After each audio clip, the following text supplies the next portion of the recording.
विश्व वंदनीय संत सम्राट सदगुरु कबीर देव, मुद मंगल में संत समाज, सभी धर्म प्रेमी सज्जन, शक्ति स्वरूपाएं माताएं और बहन, छोटे छोटे बच्चे एवं बच्चियां, सभी को वंदन अभिनंदन करते हुए आज दीपावली के शुभ अवसर पर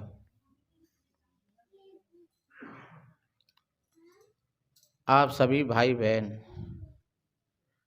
इस सत्संग पावन प्रांगण में पधारे हुए थोड़ा कुछ निवेदन करें। अभी भजन में सुना था किरण साध्वी के माध्यम से, वो एक सदगुरु के प्रति समर्पण भाव था। हे गुरुदेव, दुनिया से हर करके अब मैं यहाँ तेरे दरबार में आया हूँ। शिष्य निवेदन करता है, और यहाँ से भी अगर हार गया तो फिर कहाँ जाऊँगा। और वास्तव में ही जो सदगुरु के दरबार में आ जाते हैं और आकर के फिर कहीं बीच बीच में रुक जाते हैं, फिर मामला गड़बड़ है। कहते हैं जागत हैं ते लाल हैं, सोबत हैं ते लाल, पर जगे जगाए सोए गए तिनकर कौन हवाल। अगर सो रहे नहीं जग पाए तो चलो कोई बात नहीं, नींद अच्छी लग रही है, ठीक है। संत कहते हैं अगर जागृत होकर के, जैसे सवेरे 4 बजे आपकी आंख खुली, रात भर सोए, बहुत बढ़िया, अच्छा रहा। अगर नहीं सोते तो तुमको जगने का भी पता कैसे लगता। जागरूकता का परिचायक भी सोना ही है। रात ही दिन को प्रमाणित करती है।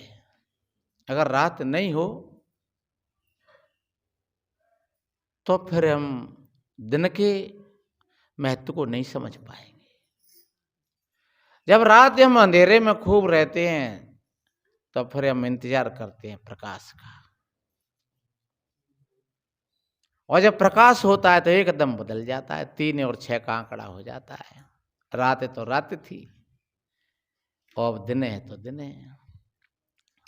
रात में 1000 प्रकार के भय, संशय, चिंता, टेंशन, पता नहीं, कोई बदमाश नहीं आ जाए, चोर नहीं आ जाए और लूट ले जाएं। और जहां कुछ होता है वहीं पर भय होता है।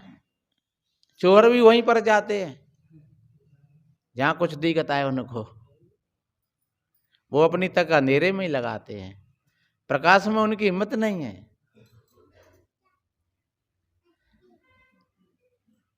तो हम रात भर सोए और 4 बजे हम जाग गए, तो रात भर का सोना भी सार्थक था, बहुत बढ़िया रहे। अगर आप नहीं सोते तो आपको दिन भी अच्छा नहीं लगता।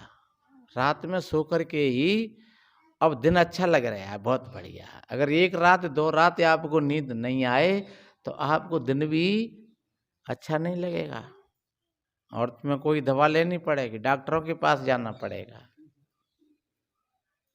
इसलिए रात में सोना बहुत जरूरी है।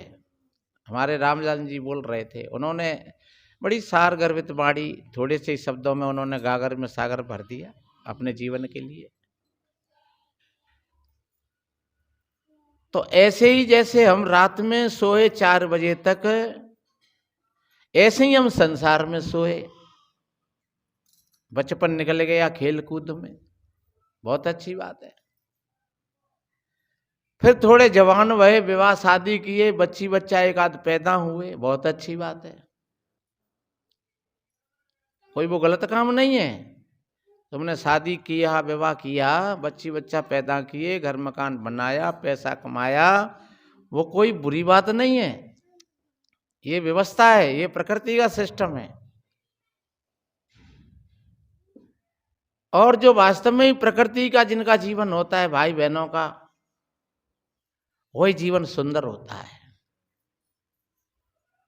तो आपने जैसे रात में हम शाम को 10 बजे से सोए, 9 बजे से सोए और 4 बजे तक सोए, इसी तरीक़ा से हम इस जीवन कर्म क्षेत्र में भी, और हमारा बचपन भी चला गया, कुछ जवानी में प्रवेश कर गए, और फिर जैसे 4 बजे आँख खुली, ऐसी हमारी भी जब 30-40 साल की उम्र हो गई और फिर अगर हम जागृत हो जाएं तो समझ लो कि वो बहुत अच्छी बात है। तब तक तुम सोए तब भी लाल थे, अगर तब तक तुम नहीं सोते तो फिर आगे का भी तुम्हें पता नहीं लगता। जैसे रात में अगर नहीं सोते तो दिन का भी मजा नहीं आता। अब 4 बजे जग करके अगर व्यक्ति फिर कोई सो जाए तो समझ लो कि वो दुर्भाग्य है। 4 बजे के पश्चात अगर तुम सो जाते हो तो 4 बजे शाम का सोना था, वो तो एक नींद थी, और 4 बजे का सोना है वो एक आलस्य है, तंद्रा है, वो निकम्मापन है। 4 बजे अगर फिर तुम सो गए तो फिर तुम सपने देखोगे नाना तरीका से, बड़े बड़े डरावन भयावन, और तब तुम जगोगे 7 बजे फिर, तब तक सूर्य नारायण निकल आए। तुम्हारे भीतर की मशीन भी, तुम्हारे शरीर में भी जो सात्विक प्रवृत्ति थी उसका पैरा निकल गया। अब सूर्य के निकलते ही तमस प्रवृत्ति में तुम आ गए, तुम्हारे भीतर के टट्टी और पेशाब भी कुछ को हो गए। अब तुम्हारा पेट भी, तुम लेटरिंग में जा कर के भी बैठते हो 8 बजे 7 बजे, हो तुम भजन करते हो, तब लेटरिंग उड़ाने आ रही, वो तो साथ छोड़ी गई। अब लेटरिंग में बैठे बैठे भजन कर रहे हो, हे पनवेश्वरी आ जा, हे पनवेश्वरी आ जा, हे पनवेश्वरी आ जा। अब नहीं आई क्योंकि उसका समय निकल गया। 4, 5 और 6 के बीच में जो सुबह का समय होता है उसमें सत्व प्रधान होता है, सत्वगुण होता है, कप की प्रधानता होती है, कप श्लेषात्मक पदार्थ है, शरीर में चिकना है। तो हम 4 से और 5-6 के बीच में अगर फ्रेश होने के लिए जाएंगे थोड़ा पानी पी करके, तो आपका पेट खराब नहीं होगा और आप स्वस्थ रहोगे, और फिर आप थोड़े टहला फिरी करोगे, घूमोगे, कुछ काम करोगे। कहते हैं सवेरे की सिदोस और शाम तक वो बहुत अच्छा लगता है। और सवेरे ही तुम अगर लेट हो गए, तुम 8 बजे तक अगर सोते रहे तो पेट भी साफ नहीं हुआ, नींद भी आलस और तंद्रा से दबे रहे, फिर जब पेट साफ नहीं हुआ तो भूख भी अच्छी नहीं लगी, भूख अच्छी नहीं लगी तो काम पर भी अच्छा मन नहीं हुआ, काम पर अच्छा मन नहीं हुआ, विचारों में भी विस्मृति हो गई, और तुम्हारी सारी की सारी शांति भंग हो गई, उदासीनता आ गई चेहरा पर। लोग पूछते हैं क्या हो गया, आज कैसे उदास हो, क्या नींद नहीं आई? नींद तो आई पर आज फ्रेश होने के लिए नहीं पहुंच पाए, लेट हो गए। तो फिर तुमको चूरन लेना पड़ेगा, दवाई लेनी पड़ेगी। कितनी हानि हो गई, थोड़े से आलस ने और तुमको कितना पीछे फेंक दिया। इसलिए ध्यान रखो, जागत जब तुम शाम को जग रहे तब लाल थे, और फिर तुम सो गए 10 से 4 बजे नो तब भी लाल थे, और फिर तुम जागृत हो गए तो फिर लाल हो, लेकिन जग करके और फिर सोए गए तो फिर तिनके कौन आवाज, फिर अब उनका क्या समाधान होगा। हम इस जीवन के कर्म क्षेत्र में भी अगर एक बार जागृत हो गए, हम ऐसे लोगों को धन्यवाद देते हैं जो पहले इतवार में 1-2 बार में आए थे जयरागपुरा से। क्या नाम है भैया तुम्हारो? अतर सिंह नाम है इनका।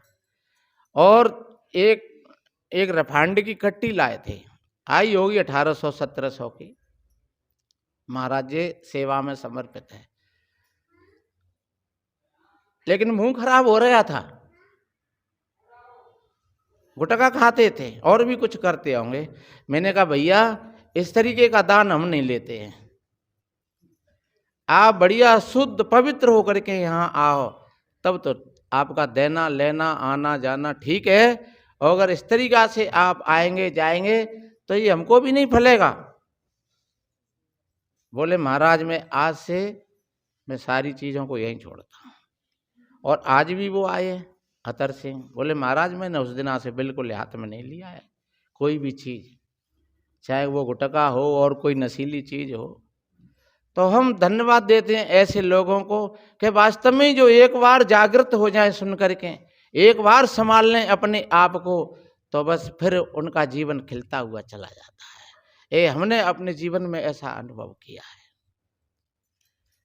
दीपावली का कितना बढ़िया श्री रामलाल जी वकील साहब ने कितना अच्छा उदाहरण दिया कि हम सभी भाई बहन अपने घर मकानों की सफाई करते हैं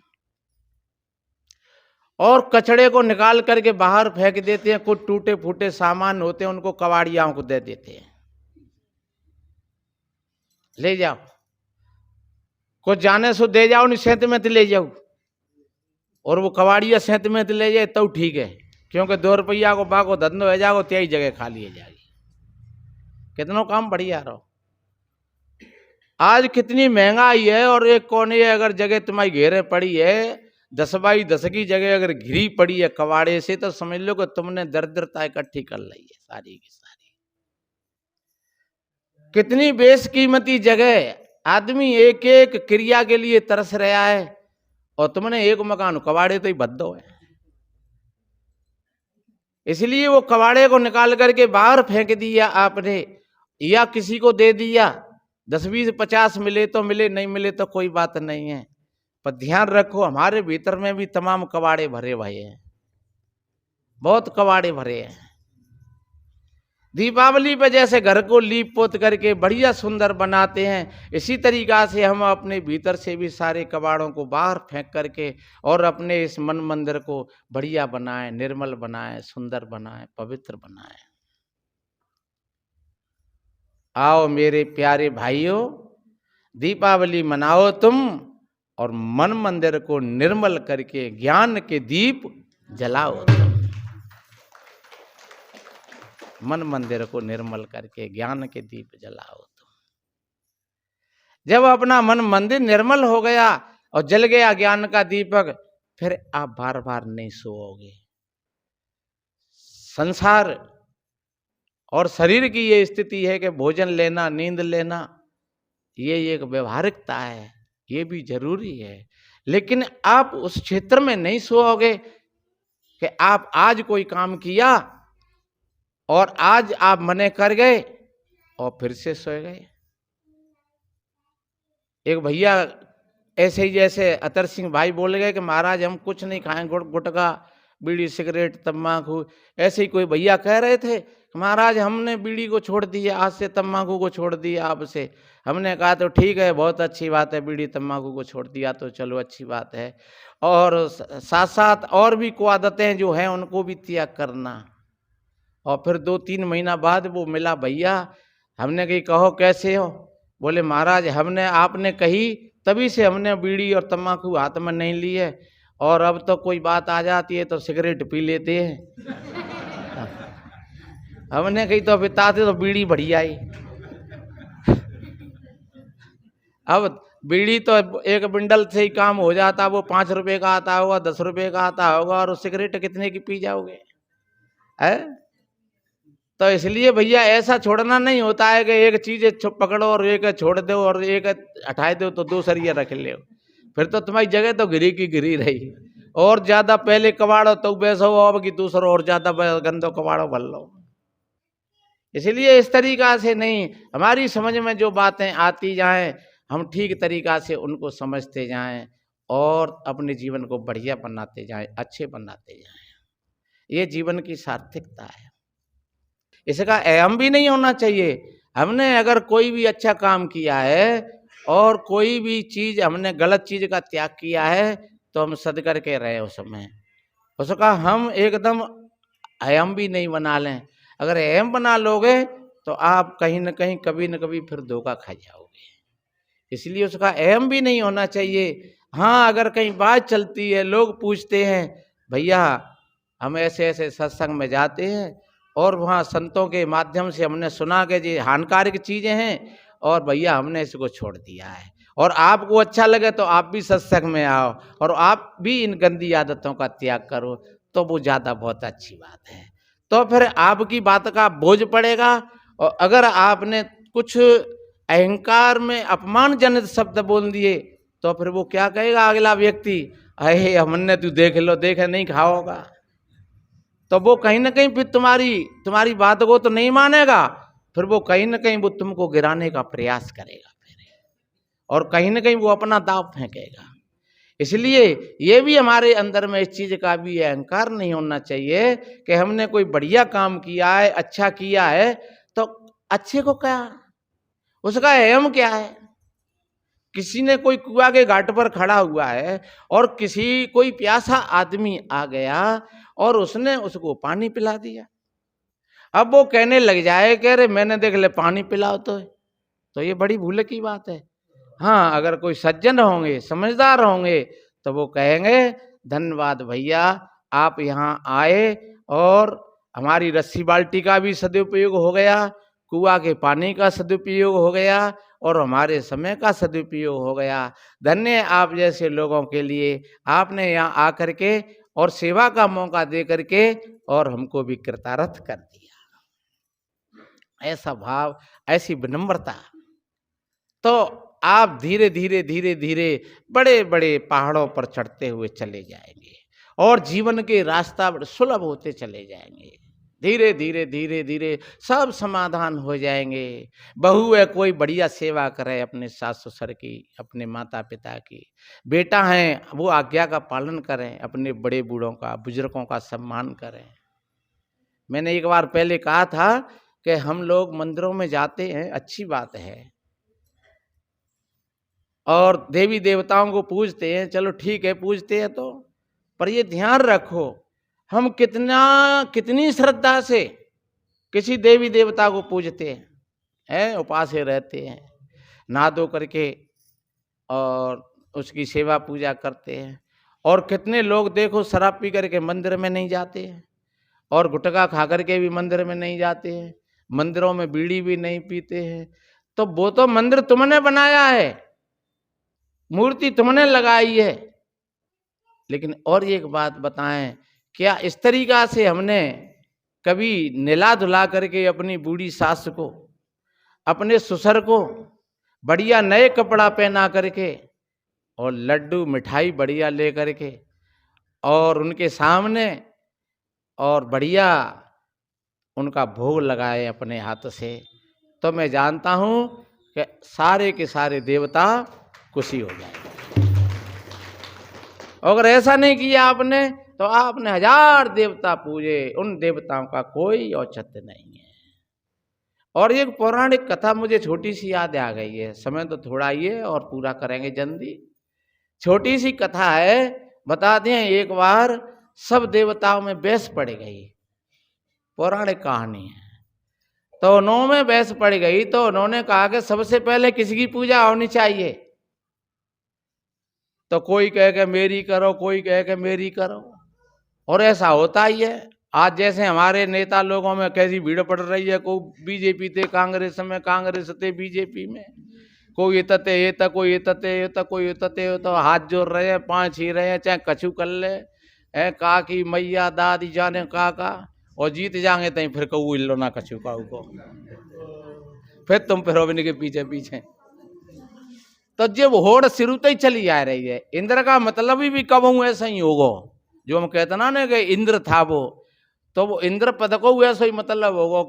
को ऋषि मुनि महात्मा तपस्या करते तो इंद्र गिरावे को पित्तो, और गिरावे को क्यों पित्तो होगा भाई जी, कुर्सी को मामला ऐसा ही है, आज भी वही मामला चल रहा है। इंद्रा कहू चाहे इंद्र कहू, चाहे भाई अपने मन के इंद्रियां कहो, तैसे दुनिया के लोगों में होड़ मची है, तैसे ही हमारे मन में भी होड़ मची रहती है। हमारे मन और इंद्रियां भी भटकते रहते हैं, विषय भोगों को, नाना तरह की कल्पनाओं में दौड़ते रहते हैं।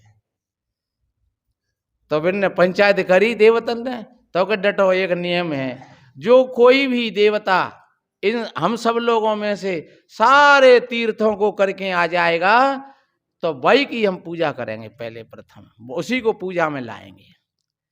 तो सब देवता भजे साहब अपने अपने वाहनों पर बैठ करके, तो बड़े बड़े वाहन थे देवतन के, तो ये वाहन क्या वो उनकी शक्ति होगी उस समय की।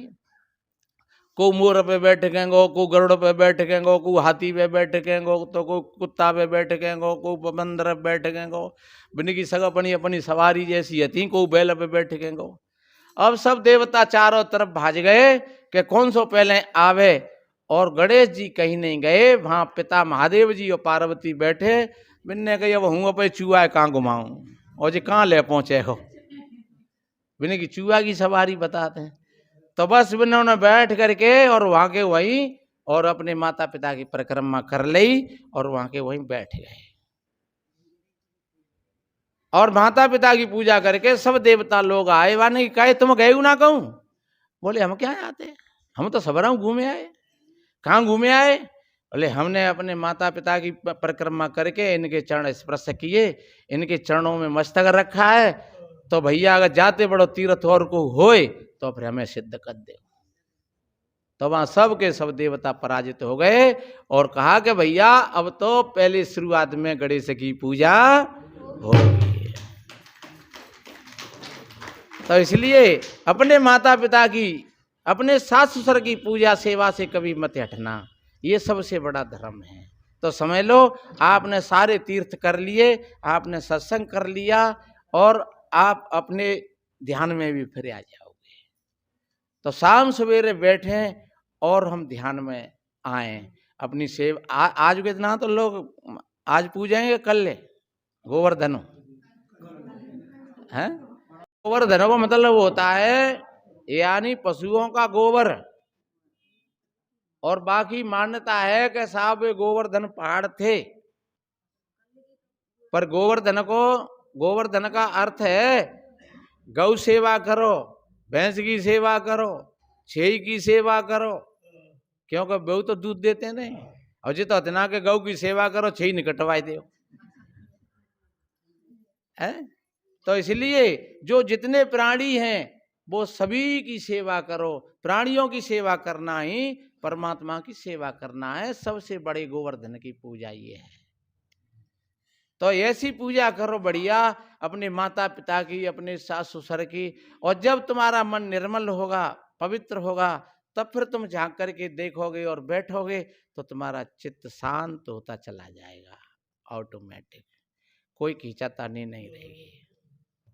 इसलिए मेरे बहन भाइयों, अपने अपने दीपावली के शुभ अवसर पर अपने अपने अंदर के बाहर के दीपकों के साथ साथ अपने अंदर के दीपक को भी जलाने का प्रयास करना। और आपके भीतर का दीपक जल जाएगा तो शायद फिर बार बार दीपक जलाने की बाहर कोई आवश्यकता भी नहीं रहेगी। क्यों? कि वास्तव में ही ये मुख्य जो बात है वो हमारे भीतर की है। सारे दिन, सारे त्योहार, सारी चीजें और वो इधर के लिए संकेत करती हैं, बस जगाने के लिए कहती हैं आप जागृत हो जाओ, आपका जीवन अच्छा बनेगा, सुंदर बनेगा।